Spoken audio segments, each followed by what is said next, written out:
My fiancé announced, "I'm far too refined for your family's low-end diners," during my grandmother's 90th birthday celebration. I replied, "You're absolutely correct." The next morning, I ensured she'd never have to compromise her standards again by canceling our wedding. Her attitude shifted dramatically afterward. I'm Thomas, 32, and was engaged to Bethany, 28, for 8 months, together for 2 years. Our wedding was set for 3 months from then. Emphasis on was. My grandmother, Elena, just turned 90. She's a first-generation immigrant who built a modest empire of 3 family-owned restaurants from scratch, the cornerstone of our extended family. For her birthday, she had one request: a gathering at her first restaurant, opened in 1978, with my late grandfather. It's not upscale, red checkered tablecloths, old country photos on the walls, a menu unchanged for decades. But the food? Pure, authentic, and to us, it's hallowed ground. Bethany knew this.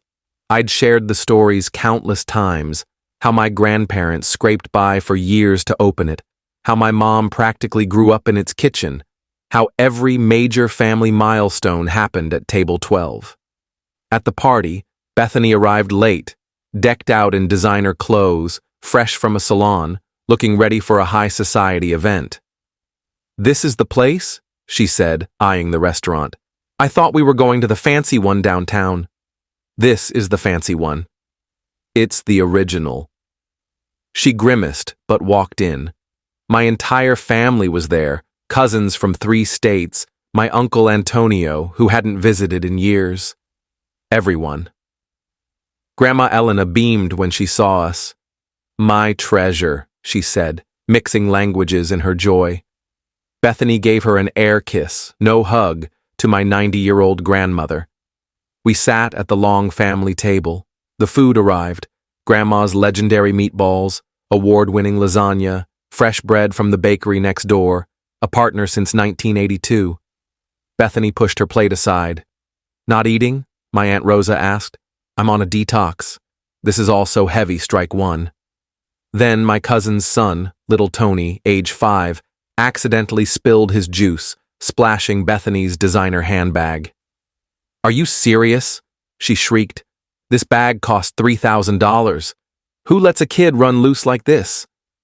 The restaurant fell silent, not just our table, but every patron. "It was an accident," my cousin Marie said, mopping it up. "An accident that ruined premium leather.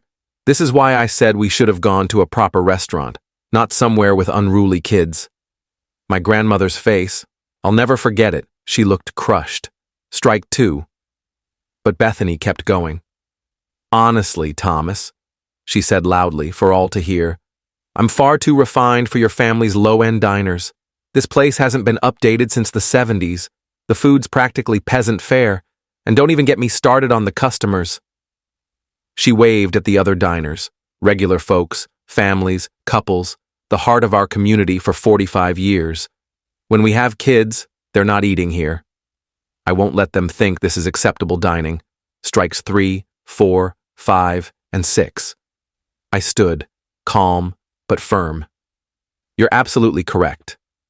She smirked, thinking she'd won. "Good.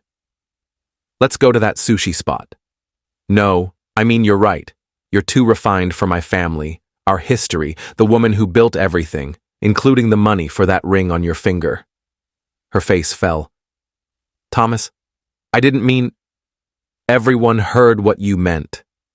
I looked at my grandmother, tears in her eyes, my mom holding her hand, my family staring at the woman I was set to marry.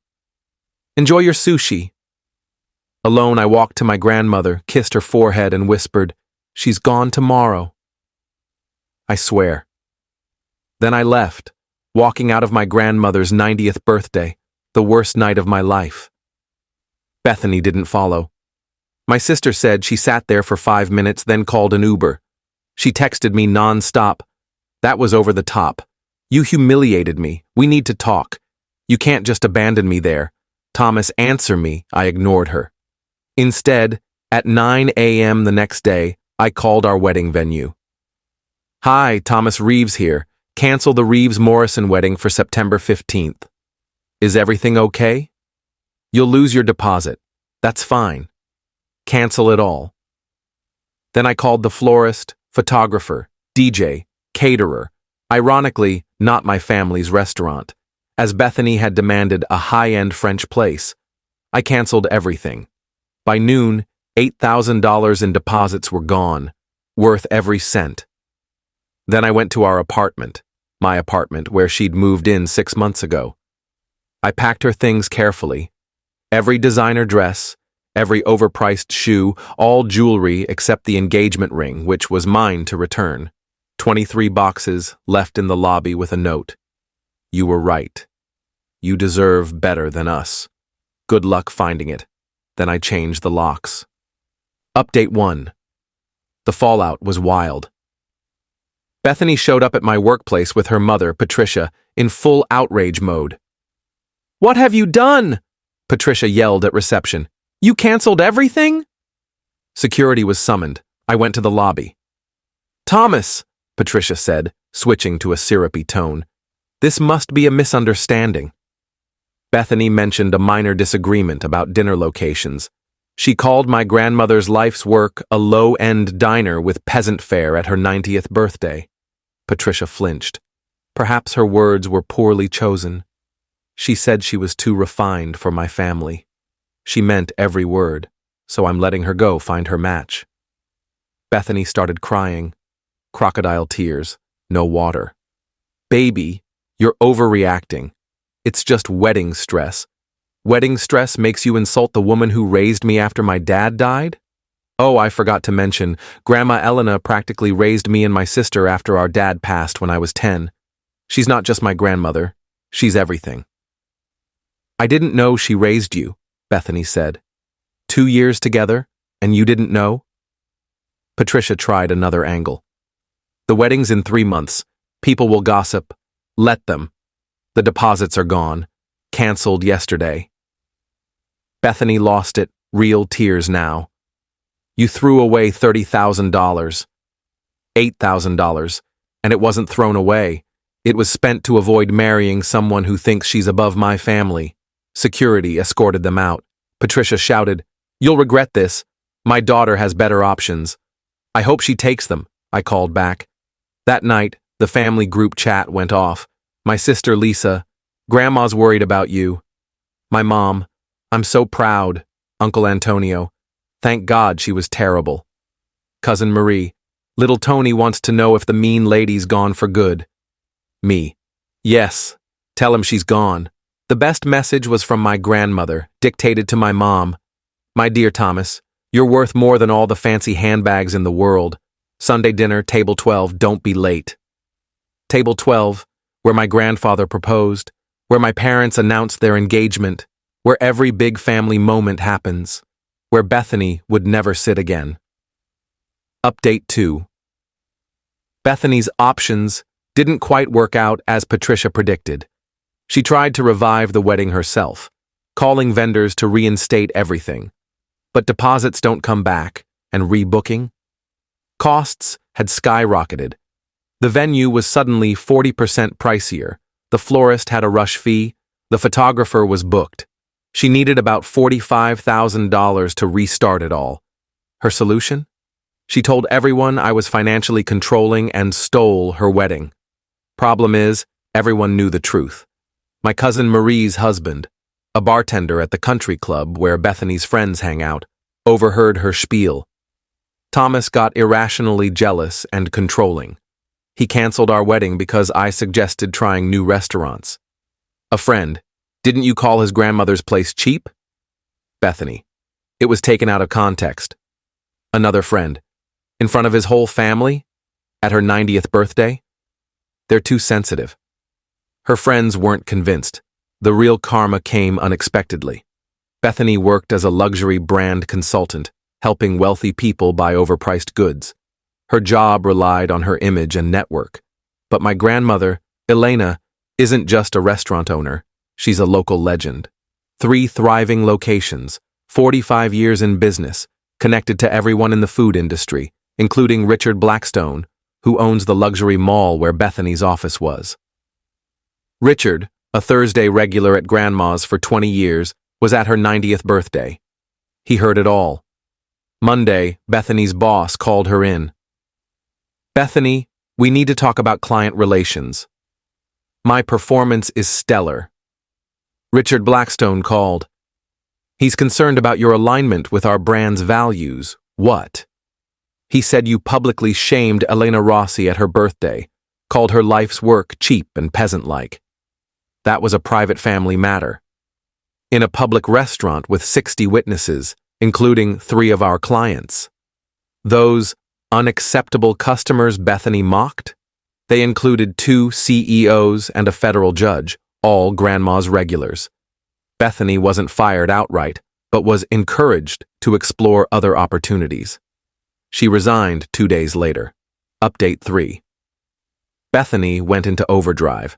She started dating immediately, posting new guys weekly on Instagram, each supposedly wealthier than the last. First was Garrett, an investment banker.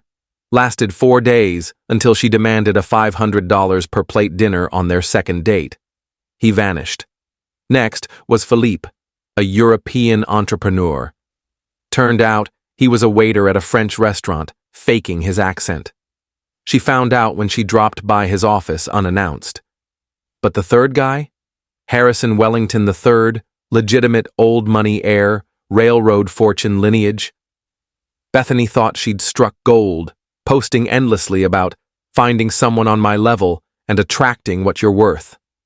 Patricia was thrilled, already planning another wedding.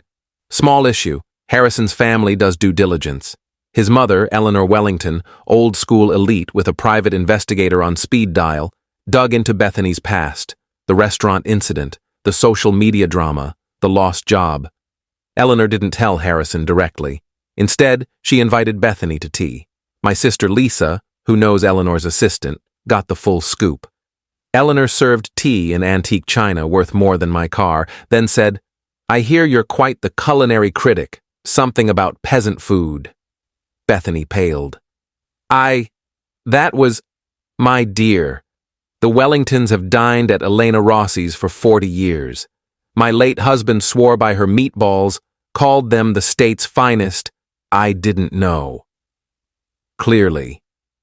You also don't know Harrison's trust fund has a morality clause. Any spouse who publicly disrespects family or friends or acts unbecomingly forfeits all financial rights. That's not legal. It's been legal since 1943. It stopped many ill-advised marriages. Eleanor smiled. Harrison can marry whomever he chooses, but the money is family money, and we protect family, including the Rossis. Bethany left in tears. Harrison dumped her that night via text, mid-dinner, at an exorbitant restaurant she had to pay for herself. Update 4. Bethany's downward spiral was real. She moved back with Patricia. No job, no man, no wedding, no apartment, unable to afford rent alone. Did she learn? Nope. She launched a blog, Dating After Emotional Abuse, a Survivor's Story. Every post was about me, thinly disguised. When your ex picks his family over your future. Red flags I missed. He was too tied to his mom. Why successful women intimidate insecure men. The comments weren't kind. Girl, you trashed his grandma's restaurant at her birthday. This isn't the win you think. Team Thomas. She turned off comments. Then came the legal hammer. Bethany made a critical error. She used a photo from my grandmother's 90th birthday in a post about toxic family dynamics, without permission, featuring my 90-year-old grandmother. My uncle Antonio, a sharp lawyer, sent a cease and desist. Remove all references to the Rossi family and images immediately, or face defamation and unauthorized likeness claims. She deleted everything but the internet remembers. Screenshots spread. Someone made a TikTok. Rich girl calls grandma's food peasant fare, loses it all. It went viral, 2.3 million views. Comments were savage. Imagine thinking you're above homemade Italian food. She thought she was winning. Grandma's revenge hits hard. Patricia called me, sobbing, "Thomas, stop them!"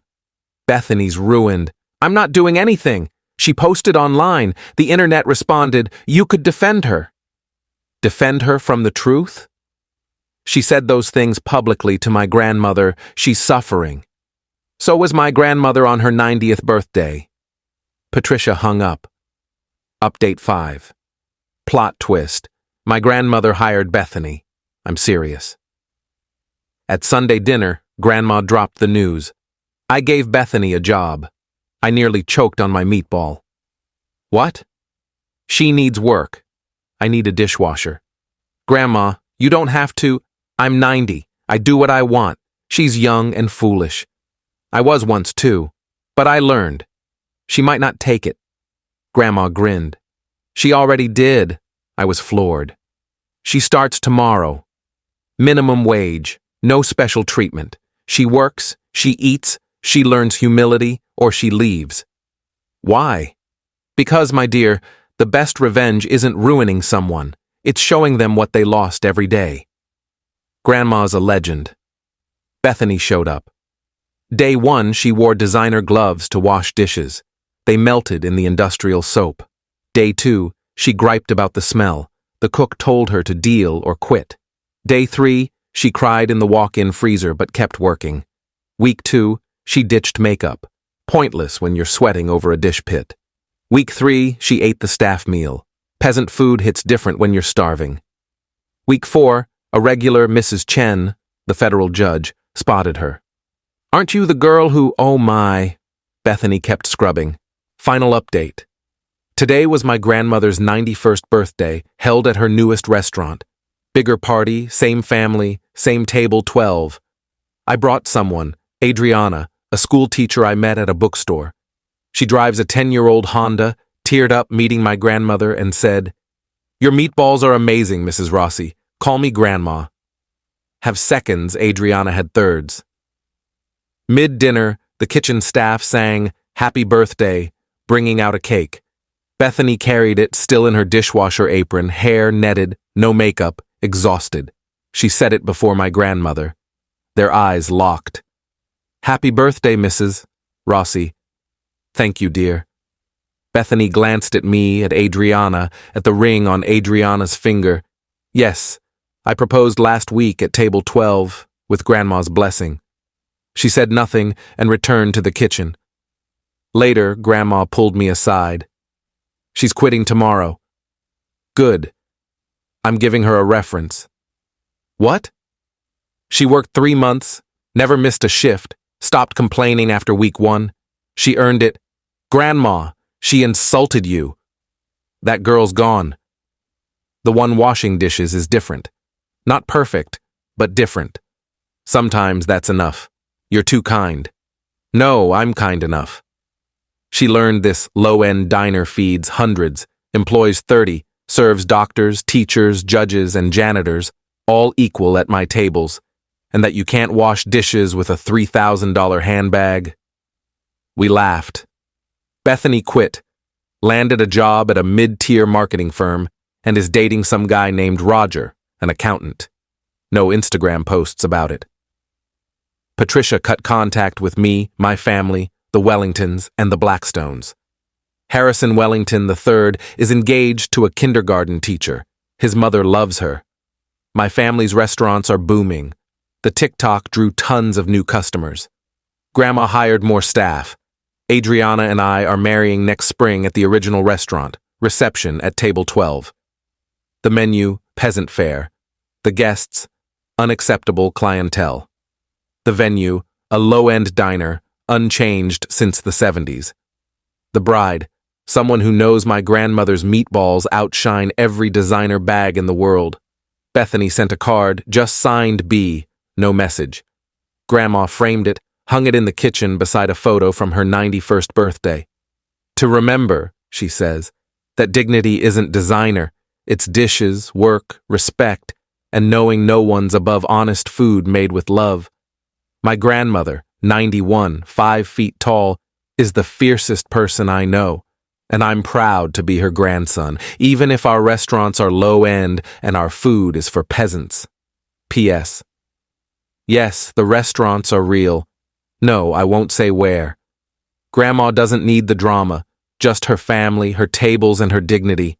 P.P.S. The meatball recipe dies with her. Don't ask. Bethany, if you're reading this, the dish soap's under the sink. You know where.